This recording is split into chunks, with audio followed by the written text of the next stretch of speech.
श्रीभगवानुवाच सुदुर्दर्शमिदं रूपम्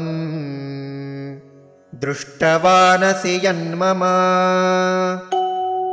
देवा अप्यस्य रूपस्य नित्यं दर्शनकाङ्क्षिणः।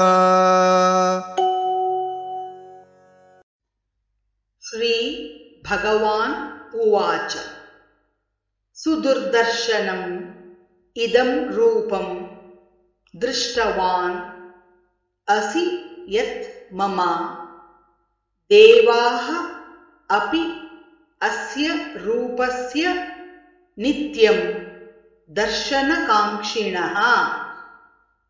श्रीभगवानुवाच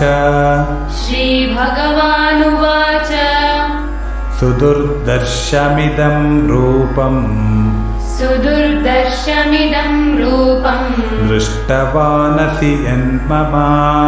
दृष्टवानसि यन्मम देवा अप्यस्य रूपस्य नित्यं दर्शनकाङ्क्षिणः। सुदुर्दर्शमिदं रूपं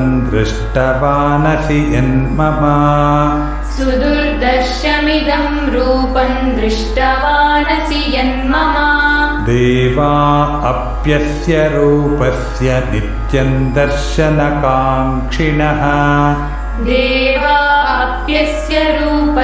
नित्यं दर्शनकाङ्क्षिणः।